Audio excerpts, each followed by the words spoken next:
Hi friends, welcome back to our art village life YouTube channel. ಎಲ್ಲರೂ ಹೇಗಿದ್ದೀರಾ? ನಾನಿವತ್ತು ನನ್ನ ವ್ಲಾಗ್ನ ಬೆಳಗ್ಗೆಯಿಂದನೇ ಸ್ಟಾರ್ಟ್ ಮಾಡ್ತಾ ಇದ್ದೀನಿ. ಇನ್ನು ಇವತ್ತು ಬೆಳಗ್ಗೆ ತಿಂಡಿಗೆ ಹೆಸರು ಕಾಳು ದೋಸೆ ಮತ್ತು ಚಟ್ನಿ ಆಲೂಗೆಡ್ಡೆ ಪಲ್ಯನ ಮಾಡ್ಕೊಂಡಿದ್ದೀನಿ. ಇನ್ನು ಇದನ್ನು ಮಾಡ್ಕೊಳ್ಳೋದಕ್ಕೆ ರಾತ್ರಿಯೇ ಹೆಸರು ಕಾಳನ್ನು 1 ಕಪ್ ಆಗೋಷ್ಟು ನೆನೆಸಿ ಮತ್ತು ಅರ್ಧ ಕಪ್ ಆಗೋಷ್ಟು ಅಕ್ಕಿ ಮತ್ತು ಅದಕ್ಕೆ ಸ್ವಲ್ಪ ಉದ್ದಿನ ಬೇಳೆನ ಹಾಕಿ ನೆನೆಸಿ ಇಟ್ಟಿದ್ದೀನಿ. ಇನ್ನು ಬೆಳಗ್ಗೆ ಒಂದು ಮಿಕ್ಸಿ ಜಾರ್ಗೆ ರಾತ್ರಿ ನೆನೆಸಿದಂಥ ಹೆಸರು ಕಾಳು ಮತ್ತು ಅಕ್ಕಿ ಉದ್ದಿನಬೇಳೆನ ಸೇರಿಸ್ಕೊಂಡು ಅದಕ್ಕೆ ಒಂದು ಅರ್ಧ ಕಪ್ ಆಗುವಷ್ಟು ಕಾಯಿ ತುರಿನ ಆ್ಯಡ್ ಮಾಡಿಕೊಂಡು 1 ಇಂಚು ಶುಂಠಿನ ಸೇರಿಸ್ಕೊಂಡು ದೋಸೆ ನಾರ್ಮಲಾಗಿ ನಾವು ದೋಸೆ ಹಿಟ್ಟನ್ನ ಯಾವ ಥರ ರುಬ್ಕೋತೀವಲ್ವ ಅಷ್ಟು ನುಣ್ಣಗೆ ಚೆನ್ನಾಗಿ ರುಬ್ಕೊಂಡು ಅದಕ್ಕೆ ಸ್ವಲ್ಪ ನಮಗೆ ಎಷ್ಟು ಟೇಸ್ಟಿಗೆ ಎಷ್ಟು ಬೇಕಾಗುತ್ತೆ ಅಷ್ಟು ಉಪ್ಪನ್ನ ಸೇರಿಸ್ಕೊಂಡು ನೀಟಾಗಿ ಮಿಕ್ಸ್ ಮಾಡಿ ಒಂದು 10 ನಿಮಿಷ ಎತ್ತಿಟ್ಟರೆ ಸಾಕಾಗುತ್ತೆ. ನಾನು ಒಂದು ಅರ್ಧ ಗಂಟೆ ಎತ್ತಿ ಇಟ್ಕೊಂಡಿದ್ದೆ.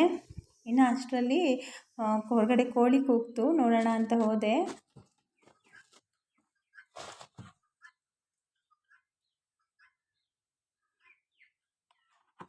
ನೋಡಿ ಇಲ್ಲೊಂದು ಕೋಳಿ ಎಷ್ಟಪ್ಪ ಮೊಟ್ಟೆ ಇಟ್ಟಿದೆ ಅಂತ. ಪಾರಿವಾಳದ ಮೊಟ್ಟೆನೇ ಇದಕ್ಕಿಂತ ಸ್ವಲ್ಪ ದೊಡ್ಡದಾಗಿರುತ್ತೆ. ಪುಟಾಣಿ ಮೊಟ್ಟೆ. ಇದನ್ನು ಮರಿ ಮಾಡಿಸಿದ್ರೆ ಮರಿ ಎಷ್ಟಪ್ಪ ಬರ್ಬೋದೋ ಗೊತ್ತಿಲ್ಲ.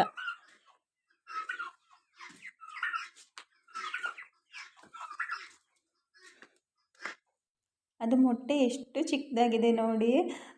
ನನಗೆ ಶಾಕ್ ಆಯಿತು, ಯಾಕೆ ಇಷ್ಟು ಚಿಕ್ಕ ಮೊಟ್ಟೆ ಇಟ್ಟಿದೆ ಅಂತ ನಿಜವಾಗ್ಲೂ ಗೊತ್ತಿಲ್ಲ. ಅದು ನಾವು ತಿನ್ನೋ ಥರ ಇಲ್ಲ ಮತ್ತು ಅದೇನು ಮರಿ ಮಾಡೋದಕ್ಕೂ ಕೂರಿಸೋ ಥರ ಇಲ್ಲ, ಅಷ್ಟು ಚಿಕ್ಕದಾಗಿದೆ. ಇನ್ನು ನಮಗೆ ಇವಾಗ ಪ್ರೆಸೆಂಟ್ 6 ಕೋಳಿಗಳು ಮೊಟ್ಟೆ ಇಡ್ತಾ ಇರೋದು. ಇವಾಗ ಎಷ್ಟು ಮೊಟ್ಟೆಗಳಿದೆ ನೋಡಿ.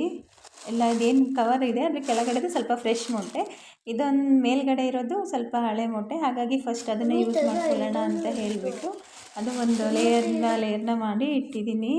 ಯಾಕೆ ಇವಾಗ ಪ್ರೆಸೆಂಟ್ ಒಂದು 30-40 ಮೊಟ್ಟೆಗಳಿದೆ ಅನಿಸುತ್ತೆ. ಡೈಲಿ ಮನೇಲಿ ಎಲ್ಲರೂ ಅಷ್ಟೇ 4 ಮೊಟ್ಟೆ 5 ಮೊಟ್ಟೆ ಈ ಥರ ತಿಂತಾ ಇರ್ತೀವಿ. ಹಾಗಾಗಿ ಅದನ್ನು ಸೇಲ್ ಮಾಡ್ತಾ ಇಲ್ಲ. ಇನ್ನು ತಿಂಡಿಗೆ ಟೈಮ್ ಆಯ್ತಲ್ವ, ಹಾಗಾಗಿ ದೋಸೆನ ಮಾಡ್ಕೊತಾ ಇದ್ದೀನಿ. ದೋಸೆ ಅಂತೂ ತುಂಬ ಚೆನ್ನಾಗಿ ಬಂದಿತ್ತು. ಯಾವುದಕ್ಕಾದ್ರೂ ನಾರ್ಮಲ್ ದೋಸೆ ನೈಟೆಲ್ಲ ಇಟ್ಟೋದು ಹುಳಿ ಆಗಿರುತ್ತೆ ಮತ್ತು ಸ್ವಲ್ಪ ಗ್ಯಾಸ್ಟ್ರಿಕ್ ಸಮಸ್ಯೆ ಎಲ್ಲ ಆಗುತ್ತೆ ಅಂತ ಹೇಳೋರು ಈ ದೋಸೆನ ಮಾಡ್ಕೋಬೋದು. ತುಂಬ ಟೇಸ್ಟಿಯಾಗಿ ಇರುತ್ತೆ ಮತ್ತು ಹೆಲ್ತಿಗೂ ತುಂಬ ಒಳ್ಳೆಯದು. ಹಾಗಾಗಿ ಇದು ನಾನು ನನ್ನ ಮಗನಿಗೆ ಮಾಡಿಕೊಡ್ತಾ ಇದ್ದೀನಿ. ಇವಾಗ ಅವನು ಸ್ಕೂಲಿಗೆ ರೆಡಿಯಾಗಿದ್ದಾನೆ. ಹಾಗಾಗಿ ಮತ್ತು ಯಾರಿಗಾದ್ರೂ ಬೆಳಗ್ಗೆ ತಿಂಡಿಗೆ ಏನು ಮಾಡೋದು, ಬೆಳಗ್ಗೆ ಏನು ಮಾಡೋದು ಅಂತ ಯೋಚನೆ ಮಾಡ್ತಿರೋರು ಇದನ್ನು ಆರಾಮಾಗಿ ಮಾಡ್ಕೋಬೋದು. ತುಂಬ ಸಾಫ್ಟಾಗಿರುತ್ತೆ. ನಾವು ನಾರ್ಮಲ್ ದೋಸೆನ ಯಾವ ಥರ ಮಾಡ್ತೀವಿ ಅದಕ್ಕಿಂತಲೂ ಸಾಫ್ಟಾಗಿರುತ್ತೆ ಮತ್ತು ಅದಕ್ಕಿಂತಲೂ ಟೇಸ್ಟಿಯಾಗಿರುತ್ತೆ ಅಂತ ಹೇಳ್ಬೋದು. ಮತ್ತು ಹೆಲ್ತಿಗೂ ಅಷ್ಟೇ ತುಂಬ ಒಳ್ಳೆಯದು, ಚೆನ್ನಾಗಿ ಡೈಜೆಷನ್ ಆಗುತ್ತೆ. ಇನ್ನು ಇದಕ್ಕೆ ನಾನು ನಾರ್ಮಲ್ ಚಟ್ನಿ ಮತ್ತು ನಾರ್ಮಲಾಗಿಯೇ ಆಲೂಗೆಡ್ಡೆ ಪಲ್ಯನ ಮಾಡ್ಕೊಂಡಿದ್ದೆ. ಹೆಂಗಿತ್ತೆ ಮಗನೇ? ಸೂಪರ್.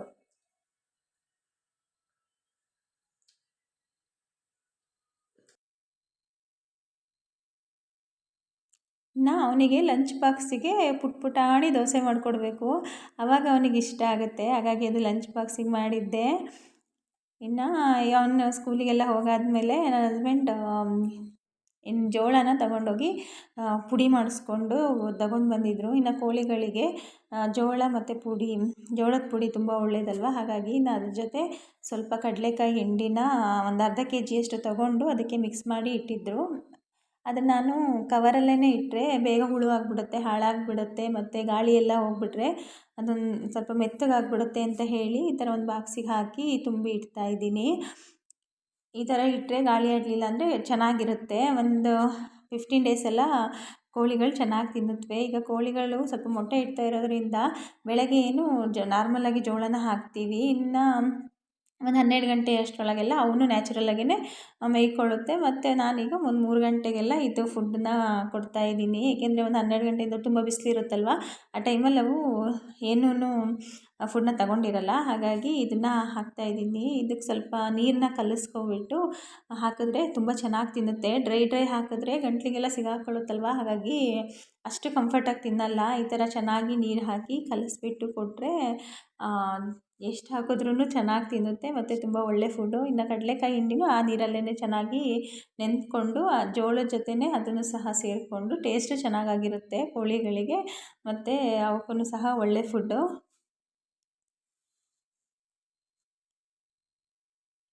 ನಾನು ಫಸ್ಟು ನಮ್ಮದು ಜುಟ್ಟು ಅಲ್ಲೇ ಇತ್ತು ಮನೆ ಬಾಗ್ಲ ಹತ್ರನೇ ಅಲ್ಲೇ ಕೊಟ್ಟೆ. ಇನ್ನು 6 ಕೋಳಿಗಳಿರೋದ್ರಿಂದ ಹೆಣ್ಣು ಕೋಳಿಗಳು 3 ಹುಂಜ ಇದೆ. ಆಗ ಎಲ್ಲ ಕೋಳಿ ಯಾವಾಗ್ಲೂ ಅಷ್ಟೇ ಒಂದು ಹುಂಜ ಕೋಳಿ ಜೊತೆ 2 ಹೆಣ್ಣು ಕೋಳಿಗಳಿರೋದು. ಅಂದರೆ ಇವೇ ಅದೇ ಇರುತ್ತೆ ಅಂತ ಅಲ್ಲ, ಬಟ್ ಒಂದು ಹುಂಜಾಗಿ 2 ಕೋಳಿಗಳು ಆ ಥರನೇ ಯಾವಾಗ್ಲೂ ಇದೆ ಅವು.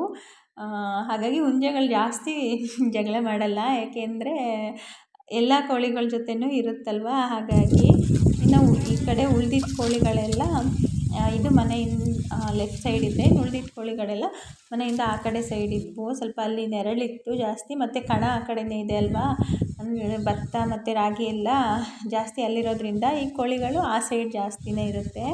ಹಾಗಾಗಿ ಅಲ್ಲಿಗೆ ತಗೊಂಡೋಗಿದ್ದೆ ಅದು ಫುಡ್ನ. ಬಾ ಬಾ ಬಾ ಬಾ ಬಾ ಬಾ ಬಾ ಬಾ ಬಾ ಬಾ ಬಾ ಬಾ ಬಾ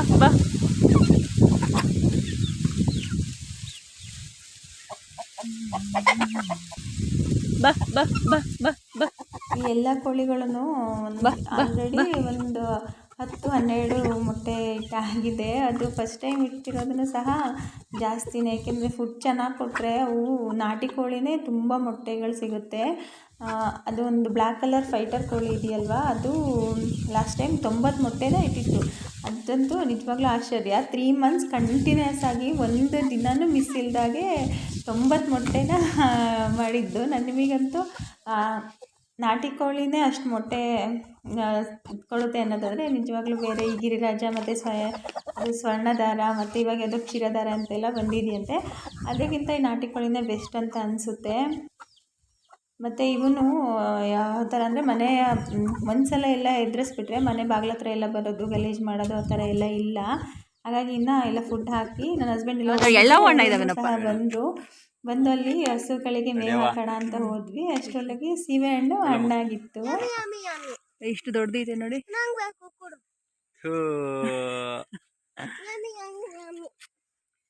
ಇದ್ರಲ್ಲಿ ಫಸ್ಟ್ ಟೈಮ್ ತಿಂತಿರೋದು ಅಲ್ವಾ? ಅಡಿಲ್ಲ ಮಗ, ನಂಗೆ ಜಾಸ್ತಿ ಬೇಕು. ನಿನಗೆ ಅರ್ಧ, ನಮ್ಮಿಬ್ರಿಂದ ಅರ್ಧ. ನೋಡು ಹೆಂಗೈತಿ.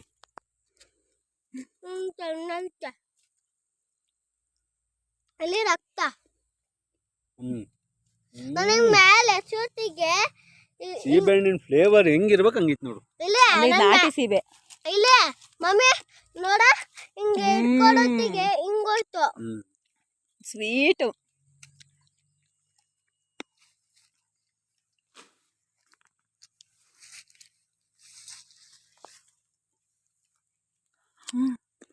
ಫುಲ್ ಟೈಟ್ ಆಯ್ತು.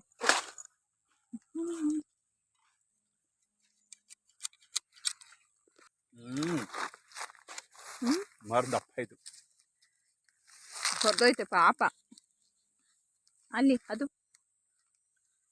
ಅದು ಕೊರ್ದೈತೆ.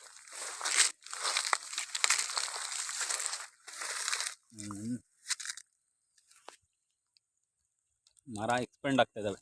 ಚಿಪ್ಲಿನು ಇಲ್ಲೆಲ್ಲ ಸ್ಟ್ರೈಟ್ ಹೋಗ್ಬೇಕಾ? ಮರ ನೋಡಿದ್ವಿ ಎಲ್ಲ ಸ್ಟ್ರೈಟೇ ಹೋಯ್ತವೆ. ಮಿಲ್ಟ್ರಿ ಅವ್ರ ಮರ ಅಂತ. ಇದು ಈ ಸಲ ಚೆನ್ನಾಗಿ ಕಾಯಿ ಬಿಡ್ತೈತೆ ನೋಡಿ, ಎಷ್ಟು ಬಿಡ್ತವೆ.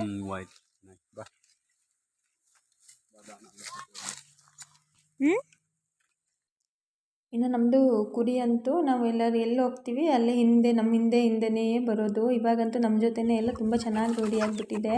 ಇನ್ನು ನಾನು ಅದೇನು ಜೋಳದ್ದು ಹಿಟ್ಟನ್ನ ಹಾಕಿದೆ, ಅವರಿಗೆ ಸಮಾಧಾನ ಆಗಿಲ್ವಂತೆ. ಏಕೆಂದರೆ ನಾನು ಹಾಕಿ ನೋಡಿದ್ದು ನಾನು ಹಾಕಬೇಕು ಅಂತ ಹೇಳಿಬಿಟ್ಟು ಅವರು ಒಂದು ಬೌಲಿಗೆ ಕಲಿಸ್ಕೊಂಡು ಬಂದು ಕೋಳಿಗಳಿಗೆಲ್ಲ ಹಾಕ್ತಾಯಿದ್ರು.